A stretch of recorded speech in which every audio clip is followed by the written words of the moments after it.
ഈ channel subscribe ചെയ്ത് കാണണേ. അങ്ങനെ ജലജയും ജാനകിയും കൂടി നവ്യയുടെ വീട്ടിൽ പോയി ഓരോന്നും കുത്തിത്തിരിഞ്ഞു ഉപ്പുണ്ടാക്കി ഓരോന്നും പറയുന്നുണ്ടായിരുന്നു. അപ്പോൾ ചിലതൊക്കെ കനകയ്ക്ക് മനസ്സിലാവുന്ന. അത് കഴിഞ്ഞ് നവ്യയും കൊണ്ട് അവർ അനന്തപുരിയിലേക്ക് വരികയാണ്. നവ്യ കുഞ്ഞിനെ കളിപ്പിക്കുകയാണ്. മുത്തശ്ശനും മുത്തശ്ശിയും നവ്യയുടെ കുഞ്ഞിനെ വന്നെടുക്കാത്തതിൽ ഭയങ്കര പരിഭവമാണ് നവ്യയ്ക്ക്. അതറിയാൻ വേണ്ടി നവ്യയാണെങ്കിൽ മുത്തശ്ശൻ്റെയും മുത്തശ്ശിയുടെയും റൂമിലേക്ക് പോകുമ്പോൾ അവർ ചന്തുമോളെ കളിപ്പിച്ചുകൊണ്ടിരിക്കുന്നതാണ് നവ്യ കാണുന്നത്. നേരത്തെ അബിയുടെ അടുത്ത് പറഞ്ഞിട്ടുണ്ട്, ഇനി നമ്മുടെ മകൻ വന്നാലും അവിടെ ചന്തുമോളെക്കാളും പ്രാധാന്യം കാണത്തില്ല എന്നിങ്ങനെ പറഞ്ഞ് നബിക്കൂടെ ഓർമ്മ വരികയാണ്.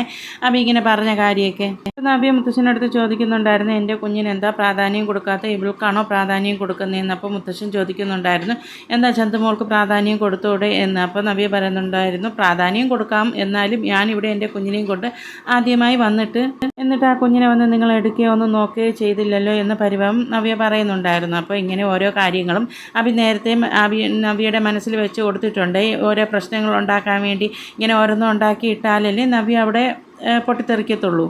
നബിയുടെ കാര്യങ്ങളെല്ലാം നടപ്പിലാവും. അതിനൊക്കെ വേണ്ടിയാണ് നേരത്തെ നബിയുടെ അടുത്ത് ഇങ്ങനെ പറഞ്ഞു കൊടുത്തിരുന്നത്. നബിയുടെ കുഞ്ഞിൻ്റെ നൂലിയേട്ടന് ആദർശ് പോയിട്ടില്ല. അപ്പോൾ ആദർശിനെ കിരൺ വിളിച്ചിരുന്നു. അങ്ങനെ കിരണിൻ്റെ അടുത്തേക്ക് ആദർശ് പോയിരുന്നു.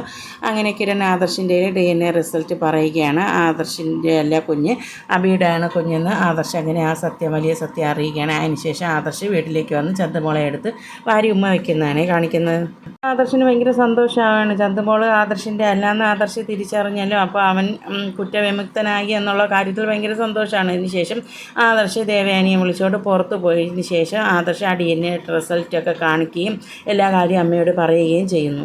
ആദർശ് കുറ്റക്കാരനല്ല എന്നറിയുമ്പോൾ ദേവയാനിക്ക് സന്തോഷമാവുകയാണ്. DNA ടെസ്റ്റ് എല്ലാം ദേവയാനിയും കാണുന്നുണ്ടായിരുന്നു. അതിനുശേഷം വീട്ടിലേക്ക് വന്നതിന് ശേഷം ചന്തുമോളെ ദേവയാനി എടുക്കുകയും ഉമ്മ വയ്ക്കുകയൊക്കെ ചെയ്യുന്നുണ്ടായിരുന്നേ.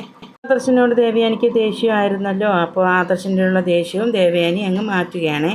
പിന്നീട് ആദർശൻ, നയനയും ദേവയാനിയും ചന്തുമോളും എല്ലാവരും ഒരുമിച്ച് സന്തോഷത്തിലാവുകയാണ്. ഇതൊക്കെ കാണുമ്പോൾ നവ്യയ്ക്ക് ഒന്നും മനസ്സിലാവുന്നില്ല, എന്താ ഇവിടെ സംഭവിക്കുന്നു എന്നുള്ള രീതിയിലാണ് നവ്യ നിൽക്കുന്നത്. ഈ DNA റിസൾട്ട് വന്നിട്ട് നയനയാണെങ്കിൽ നവ്യയുടെ അടുത്ത് ഇതിനെക്കുറിച്ച് ഒരു കാര്യം പറയുകയോ ചെയ്യുകയോ ഒന്നും ചെയ്തിട്ടില്ല. കാരണം എന്ന് വെച്ചാൽ അബിയുടെ ഈ സ്വഭാവം അറിയുകയാണെങ്കിൽ എൻ്റെ ചേച്ചിയുടെ ജീവിതം കുഴപ്പത്തിലാവുമല്ലോ എന്ന് കരുതി എല്ലാം സഹിക്കുന്ന നയനയാണെങ്കിൽ ഇതും കൂടി സഹിക്കുകയായിരുന്നു. സ്വന്തം ഭർത്താവിന് ചീത്തപ്പേര് വന്നാലും കുഴപ്പമില്ല, സ്വന്തം ചേച്ചി നല്ല രീതിയിൽ ജീവിക്കുമല്ലോ എന്ന് കരുതി ഈ സത്യങ്ങളൊന്നും പുറത്ത് പറയാതെ നയനയും ഇരിക്കുന്നുണ്ട്.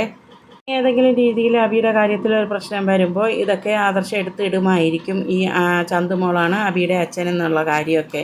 നിമിഷത്തിന് വേണ്ടി നമുക്കും കാത്തിരിക്കാം.